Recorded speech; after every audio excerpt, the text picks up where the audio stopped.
नमस्कार, मैं हूं शीनम शर्मा। हॉर्मुज़ से गुजरा भारत से यूएई जा रहा जहाज अमेरिकी नाकेबंदी के बाद पहला पास।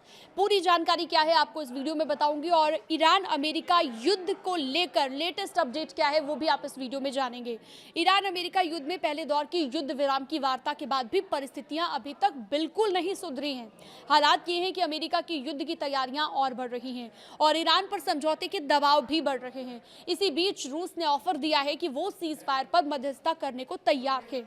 पश्चिम एशिया में तनाव लगातार बढ़ता जा रहा है।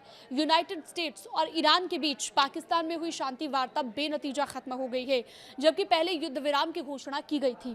इस असफल बातचीत के बाद हालात और बिगड़ते नजर आ रहे हैं।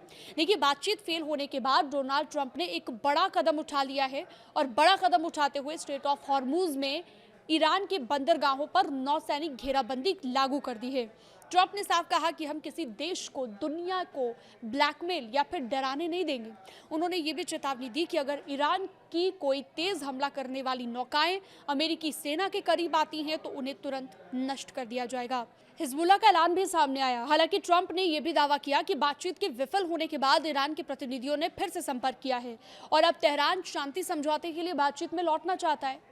इसके अलावा रूस की बात करें तो रूस इसमें मध्यस्थ यानी कि मीडियोकर बनना चाहता है। ईरान और अमेरिका के बीच युद्ध में अब रूस शांतिदूत की भूमिका निभाना चाहता है।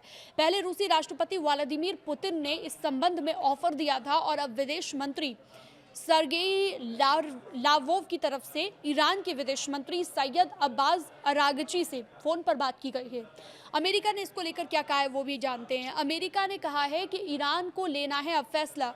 अमेरिका के उपराष्ट्रपति जेडी वांस ने कहा है कि ईरान को परमाणु समझौते पर आगे बढ़ने के लिए खुद कदम उठाने होंगे। उन्होंने साफ किया कि पाकिस्तान में 21 घंटे तक चली बातचीत के बाद अमेरिका अब वहां से वापस आ रहा है और ईरान की प्रतिक्रिया पर्याप्त नहीं रही।